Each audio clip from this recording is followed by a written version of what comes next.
After the chaos of the shooting settled into a haunting stillness, Sheila Sharp lay in the hospital bed, stitched and bruised, her pulse a faint echo against the sterile thrum of the monitors.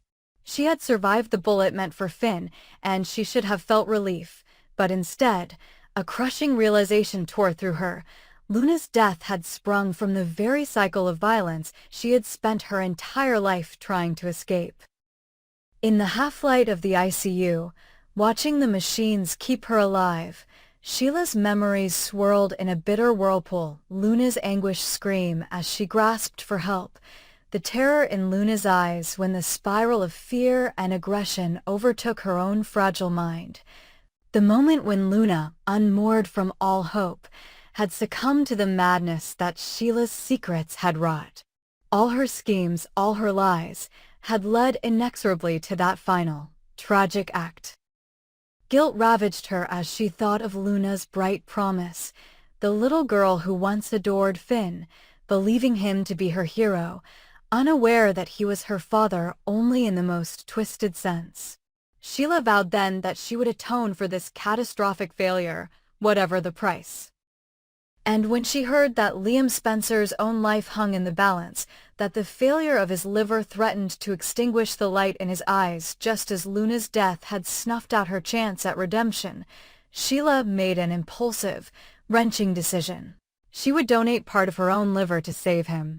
Even as physicians cautioned about the risks, Sheila's age, her recent trauma, the complexity of segmental liver donation, Sheila pressed forward. She summoned Dr.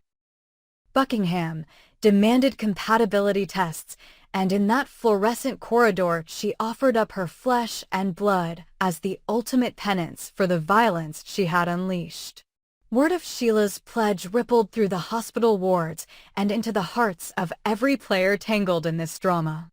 Finn Finnegan, pacing outside Liam's ICU room where his best friend lay pale and tethered to 1,000 tubes, first heard the news from Liam himself, his voice hoarse but resolute. "She's offering part of her liver to me." Finn froze mid-step, the weight of the revelation knocking the air from his lungs.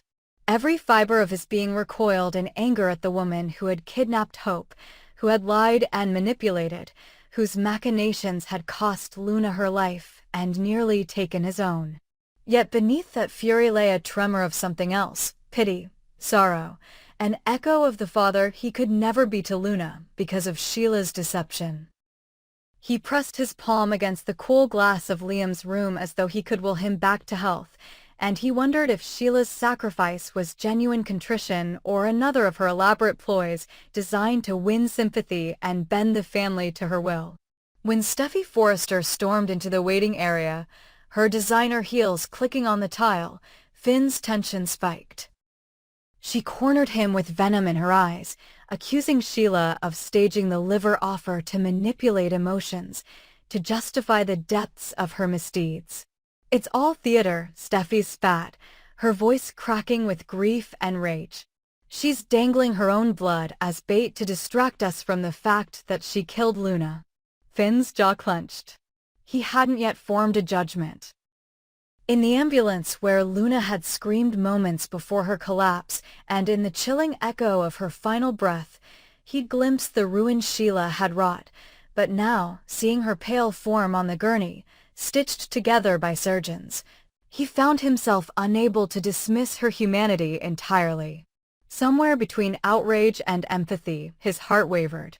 As Dr.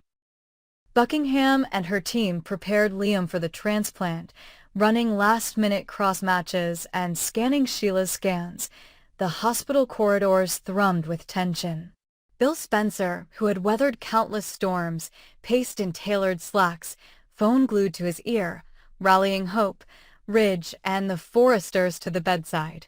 Each time the doors opened, Bill braced for the worst, only to be met by surgeons in scrubs streaked with the residue of human sacrifice. Meanwhile, Sheila sat in a wheelchair, Deacon at her side, his silent support a testament to the complicated love that bound them.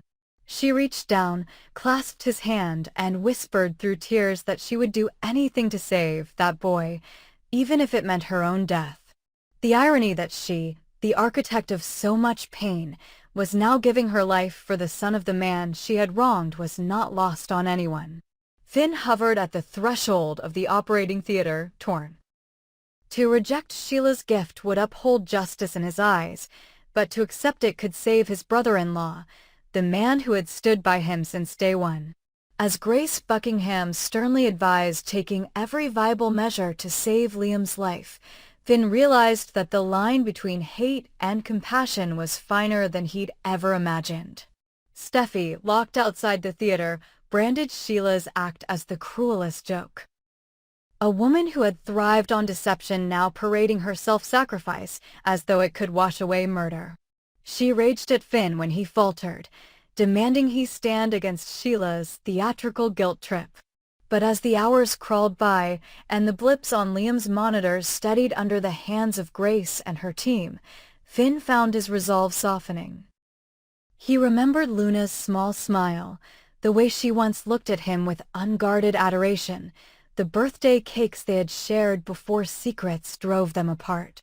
If Sheila's liver could give Liam a future, if it could atone for a fraction of the past, wouldn't mercy demand he accept? When the transplant concluded and Liam's vitals stabilized, Sheila, still pale and trembling from her own surgery, was brought to a recovery bay adjacent to Liam's room. Finn approached her, his face a complex map of emotion.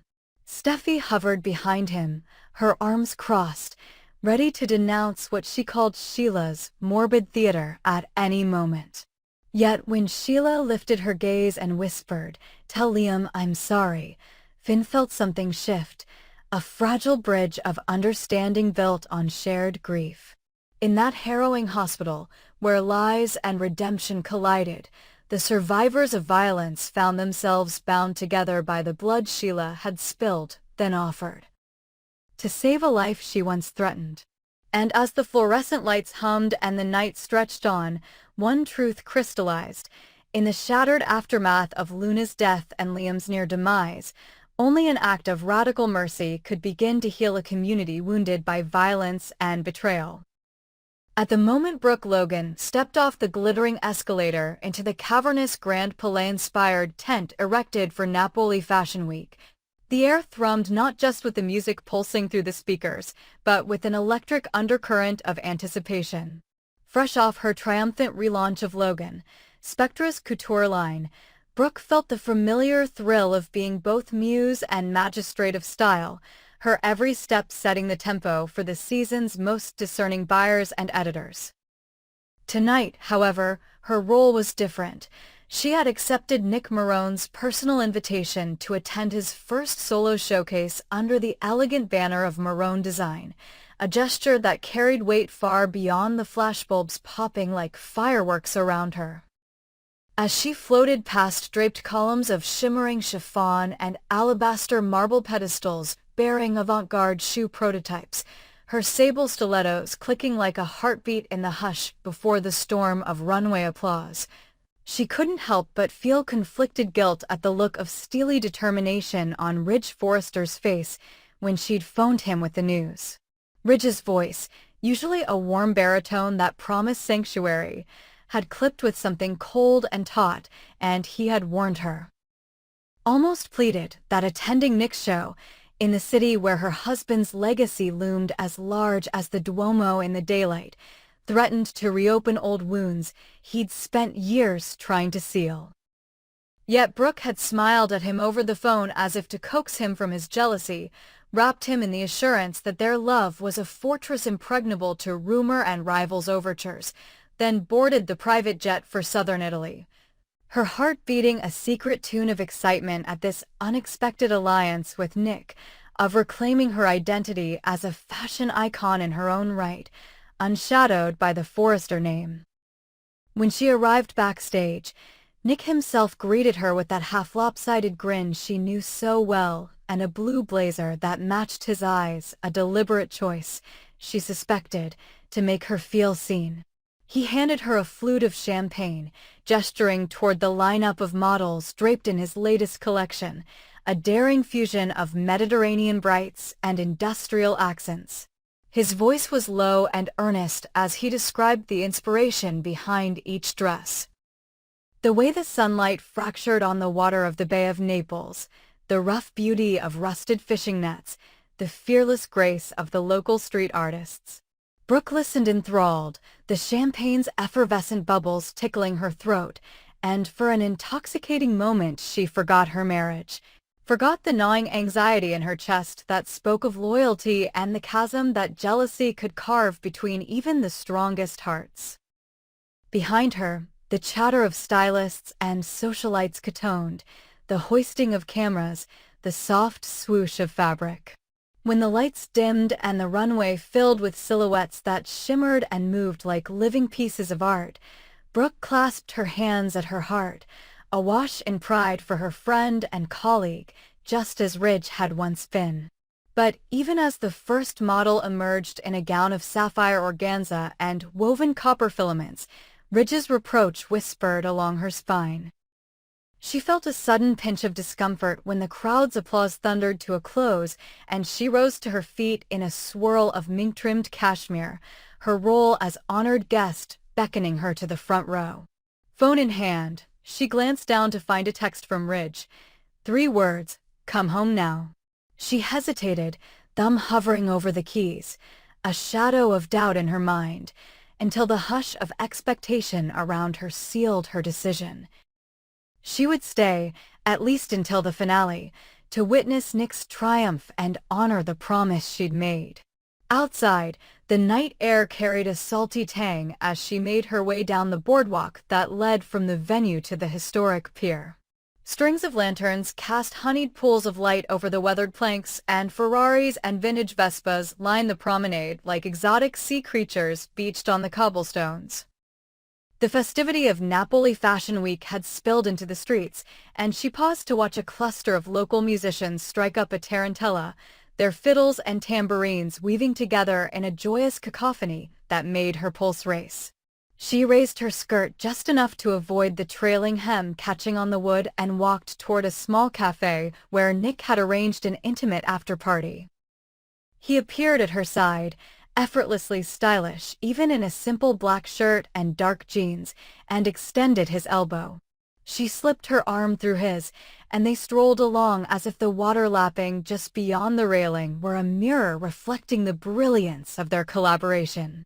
Suddenly, a distant crack like thunder on water made them both start, and Brooke instinctively stepped closer to Nick. Ahead, a group of tourists had gathered at the pier's edge, peering down into the inky depths. One man stumbled backward, perhaps drunk on wine or overwhelmed by vertigo, and careened off balance toward the gap between 2 vast wooden pilings. He shouted in alarm as he lurched forward, and Brooke's scream cut through the night as she realized the railing beside her had splintered under months of salt and sun, just as unstable as the tourist's footing. In that instant, she tried to step backward, but the broken railing gave way beneath her weight, snapping with a shuddering crack. Time slowed to a cruel crawl.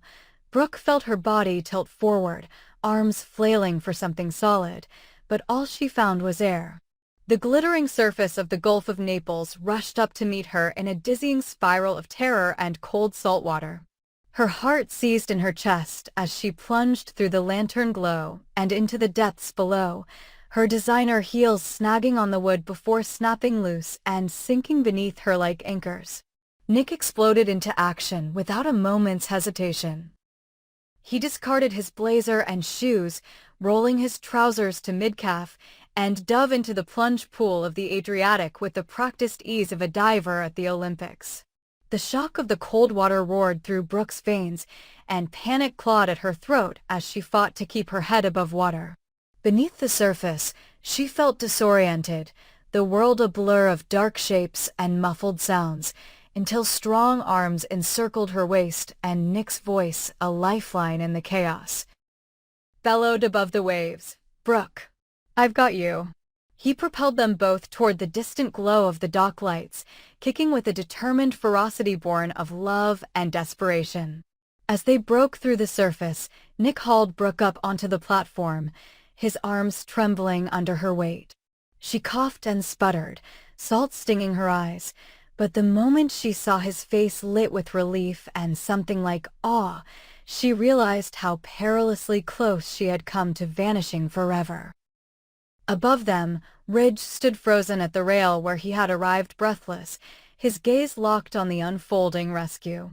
He had chased after Brooke the moment she vanished from the after-party, his jealousy momentarily eclipsed by dread so raw it hollowed his insides. He saw Nick's wet form, chest heaving, reach down again and pull Brooke's trembling body to safety, and something inside him shattered. In that electrifying instant, as the waves lapped and the lanterns swayed overhead, Ridge underwent a revelation more searing than any runway spotlight. If he continued to let pride and jealousy corrode his marriage, he would not just lose Brooke's heart again. He might lose her life. As medics arrived to drape a blanket around Brooke's shoulders and lead her toward the waiting ambulance, Ridge sprinted down the pier, raining curses at himself and the rotten fear that had driven him to doubt her loyalty. He reached Brooke's side just as she coughed once more, her lips curling into a weary, grateful smile. The tears in his eyes caught the lamplight, and he beheld, in the most visceral way imaginable, the fragility of the woman he loved and the imperative to put love above ego. Nick stepped back then, water dripping from his drenched hair, bestowing Brooke with a look that mingled triumph and concern. Two men bound by fierce devotion to the same extraordinary woman. Ridge closed the final distance, looping his arm around Brooke's shoulders, breathless. "Are you all right?" he whispered, voice rough with the confession he had resisted for too long. Brooke leaned into him, her heart fluttering with relief and chastened love, knowing in that suspended heartbeat that she belonged entirely to the man at her side if he could only loosen the grip of his jealousy. Ridge pressed a kiss to her temple, the salt of the sea still fresh between them, and murmured, "I will never let anything come between us again."